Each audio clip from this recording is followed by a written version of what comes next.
They say forgiveness is divine, but divinity is for the dead. The living, we don't get that luxury. We don't float above betrayal with halos and hymns. We crawl through it, teeth gritted, hands bloodied from rebuilding what someone else shattered. The idea that we should let it go isn't noble, it's naive. It's a script written by those who benefit from your silence, your softness, your surrender. Let the saints forgive. Let the martyrs bleed out in the name of peace. But you are here to lead, to dominate, to survive. And survival is not handed to the merciful. It is taken by the ruthless. Empires don't collapse because enemies were too strong. They collapse because their rulers were too soft. A prince who pardons his traitors doesn't earn loyalty. He invites the knife to come closer next time. A leader who turns the other cheek does not appear powerful. He appears weak. And in a world where wolves circle thrones, appearing weak is a death sentence. You want to rule your world? Then never forget who tried to ruin it. Memory is not a burden, it is your blueprint. Every slight, every betrayal, every whisper behind your back, those are not wounds to heal. They are coordinates to power. The clergy can preach forgiveness all day. That's how they control the masses. Keep them quiet, keep them docile. But you, if you want to rise, you must remember with purpose. Smile, shake their hands, even laugh at their jokes if the moment demands it. But carve their names into your memory like a blade into stone, not to strike them in haste, but to balance the books when the time is right. Because vengeance isn't fury, it's math. Forgiveness without calculation is weakness dressed in virtue. It tells your enemies, harm me again. I'll just smile through the pain. And they will, again and again, until there's nothing left of you but the memory of someone who was once feared and then forgotten. But the one who remembers, the one who calculates, he is the nightmare they don't see coming. He doesn't scream. He doesn't rage. He watches. He waits. He sharpens his mind on the stone of his own suffering until it becomes a weapon of precision. Because true power doesn't explode. It tightens, silently, strategically. And when the moment is perfect, when your throne is high and their shields are down, you deliver justice like a whisper that echoes forever. You don't need to hate them. That would give them space in your soul. You simply remember. A memory is not a grudge. It is a ledger. And every betrayal is an entry, a transaction that must be reconciled, not out of spite, but out of balance. To remember is not to be bitter. It is to be prepared. Tell me this. What kind of fool steps into the same fire twice, just to prove he's over it? That's not healing. That's delusion. The wise do not forget. They study. They learn the patterns. They recognize the predators. They prepare in silence.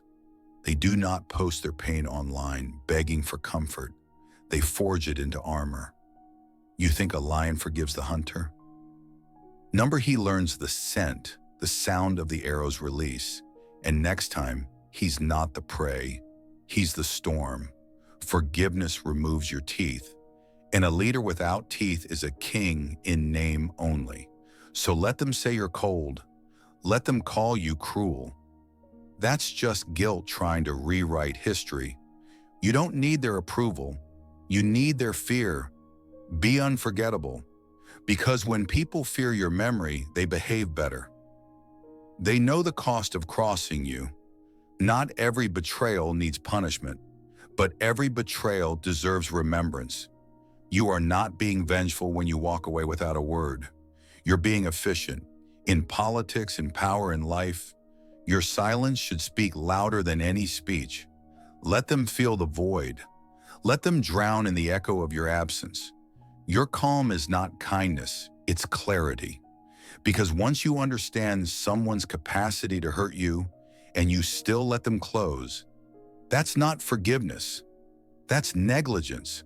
Forgive once, they'll expect it forever. But remember once, and they'll never forget you. This isn't about being mean. This is about being precise. Love without memory is blindness. Leadership without memory is suicide. When someone lies to you, believe them. The first time. When they betray you, remember it like a lesson carved in your own bones. Don't explain. Don't confront. Don't plead. Just withdraw. Sometimes silence is the most sophisticated retaliation because it forces them to face their reflection without your forgiveness to absolve them.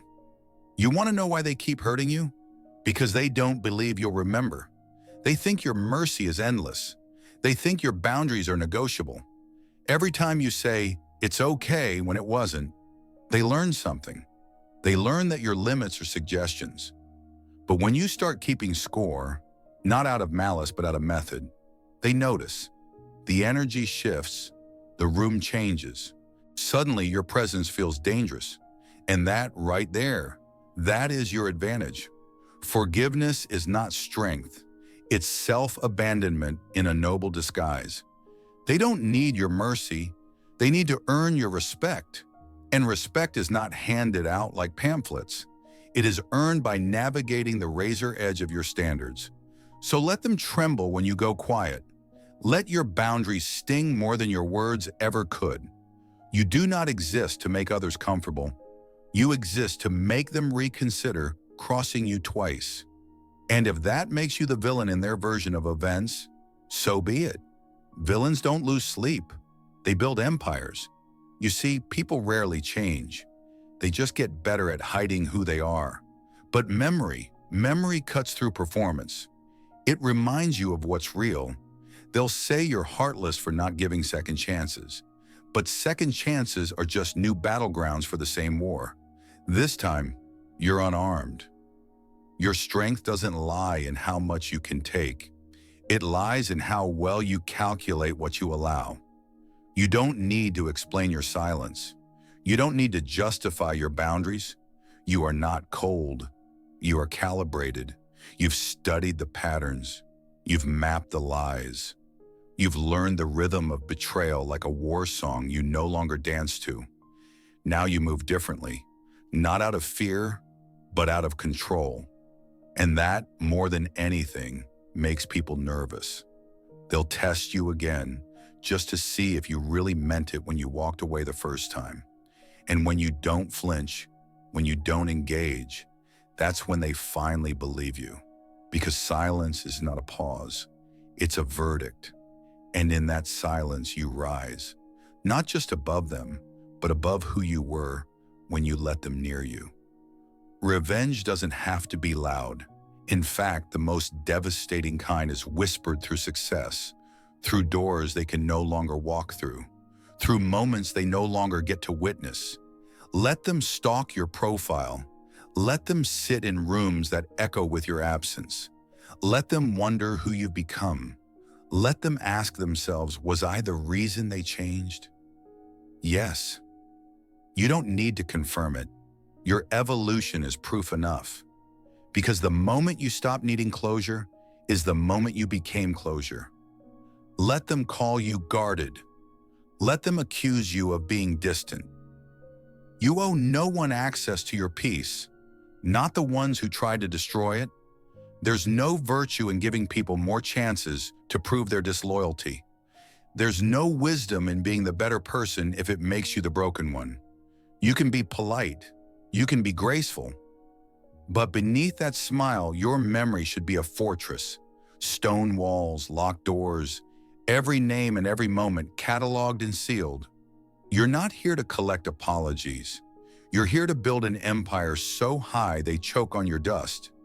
The ones who betrayed you, the ones who smiled while stabbing you, the ones who watched you fall and felt no shame, they will come back.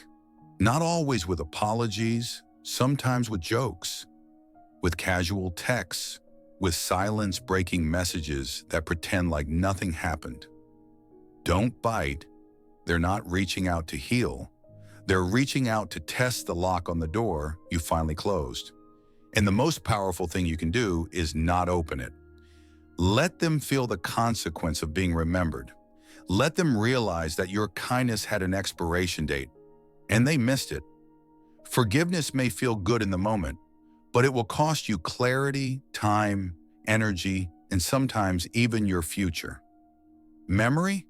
Memory costs you nothing. It saves you. It saves you from repeating lessons that already broke you once. It saves you from inviting chaos back into a house you finally made peaceful. And most importantly, it saves your power from being diluted by guilt. This world does not respect the easily manipulated. It respects the mentally armored, the ones who carry themselves with the quiet, steady confidence of a king who's seen betrayal up close and doesn't flinch anymore. When people know you don't forget, they think twice. They clean up how they move around you. They measure their words, they keep their disrespect to themselves. Not because you threatened them, but because your memory did. And that is a level of power no apology can buy. So no, you don't need to forgive them. You don't need to sit across the table and rehash what you already know. You need to outgrow them so completely that they feel it in their bones. You need to walk through life like every scar is a medal, every loss a manual, every betrayal a bookmark in the story of your ascension. And when they ask you why you're so focused, so calm, so unshakable, don't explain, just smile. Because explaining would mean they're still part of your world. They're not. They are part of the training. You don't hate them. You don't miss them. You remember them. And that is enough. You are no longer interested in proving your worth to people who mishandled it. Your loyalty is no longer a gift. It's an earned currency. Your energy is no longer available to every hand that reaches. You've been burned. You've been underestimated. You've been betrayed by faces you trusted and hands you held. And still, you rise. That's not revenge. That's revolution. You are not here to forgive your way into greatness. You are here to remember your way to the top. The world will always favor the calculated over the kind, the strategic over the sentimental, the ruthless over the reactive. Because when the dust settles, only one truth remains. The one who remembers rules. So build your vault, keep your ledger, protect your mind like it's the last sacred ground. And when the day comes that your enemies pretend they never wronged you, shake their hands and smile, but never forget, because that's the last thing they want. And that is exactly why you must. If this message found a home in your mind, then it's already done its job. Share it, sit with it, and carry it like armor into your next chapter. Because forgiveness is for the weak. And you remember everything.